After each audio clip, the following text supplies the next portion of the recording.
நாங்க அரசு மேல்நிலை பள்ளி முதுகுளத்தூர்ல படிக்கிறோம். இங்க படிக்கிற பெண்கள் யாருக்குமே பாதுகாப்பு இல்ல. 11th 12th பிள்ளைங்க எல்லாத்தையுமே இங்கிலீஷ் சார் ரொம்ப தப்பா நடந்துக்கிறாரு. நாங்க மேல உட்காந்துருக்கையில வந்து வாலண்டியரா அவரே வந்து பேசுறது, நாங்களே அவரை அவாய்ட் பண்ணாலும் இவர் தப்பா பேசுறாரு தெரிஞ்சே நாங்க அவாய்ட் பண்ணாலும் அவரா வந்து பேசுறது, கிட்ட வர்றது, தப்பான வார்த்தைகள் பேசுறது. அவர் ஒரு நாள் கூட எங்க கண்ணை பார்த்து பேசினதே இல்ல.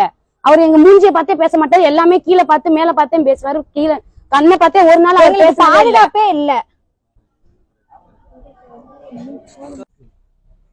12வது படிக்கிற ஃபர்ஸ்ட் குரூப் பிடிக்கிற பிள்ளைங்கள் வந்துக்கிட்டு இங்கிலீஷ் டீச்சர் வந்து சரவணன்கிட்டவர் வந்து பிள்ளைங்க டாய்லெட் போச்சுன்னு சொன்னால் போயிட்டு வரும்போது அவருக்கு என்ன வேலை இங்கே, நீ பெல்ட்டை ஒழுங்காக போட்டியா, அதை ஒழுங்காக போட்டியா, அதை உருவி போட்டியான்னு கேட்டிருக்காரு.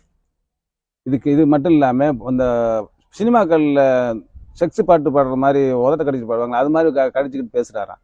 இது எந்த விதத்தில் நியாயம்? இப்போ ஹெச்எம் கூப்பிட்டு வச்சுக்கிட்டு கேட்கணும்னு சொல்ல நான் நிற்க முடியாது அப்படின்னு சொல்லிட்டு எந்த ரெஸ்பான்ஸ் கொடுக்காம எந்திரிச்சு போகிறாரு. இப்போ எப்படின்னா, இப்போ பிள்ளைகள் சில சமயங்களில் வந்துட்டு அமைதியாக இருந்தாங்கன்னா, என்ன சும்மா அமைதியாக இருக்கீங்க, சந்தோஷமா இருக்க மாட்டீங்களா, வாங்க உங்களுக்காண்டி தான் நாங்கள் இருக்கோம், எந்த நேரம் வேணாலும் கூப்பிடுங்க, சந்தோஷமாக பேசிக்கிட்டு இருப்போம் அப்படின்ட்டு தனியாக இருக்கிற பிள்ளைகள்கிட்ட பலமுறை வந்து போய் பேசிக்கிட்டு வச்சுக்கிட்டு இருக்கிறாராம். இது தகுந்த நடவடிக்கை எடுக்கலைன்னா நாங்கள் பெற்றோர்கள் எல்லாரும் பெரிய போராட்டத்தில் தான் இறங்குவோம் நாங்கள் சொல்லிக்கிறோம். அதுதான் இது ஒருத்தர் புரிஞ்சு நீ என்னை புரிஞ்சுக்க, நான் உன்னை புரிஞ்சுக்க. இவரை புரியுது யாரு சார்? கட்டின மனைவி புரிஞ்சுக்கிறானு, இல்லாட்டா அவர் பிள்ளைங்க புரிஞ்சுக்கலாம், அவர் பெத்த தாய் புரிஞ்சுக்கிறானு.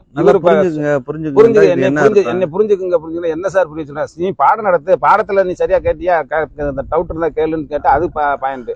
அதை விட்டுவிட்டு என்னை நல்லா புரிஞ்சுக்குங்க, என்னை நல்லா புரிஞ்சுக்கலாம் என்ன சார் புரிய சொல்ற? அது மட்டும் இல்ல, இப்ப எல்லா டீச்சர்கிட்டையும் நம்ம வந்து விசாரிச்சு கேட்கும்போது அவர் மேல வந்து நிறைய பேர் வந்து அதிக பெண் ஆசிரியர்கள் வந்துட்டு நிறைய கம்ப்ளைண்ட் சொல்றாங்க.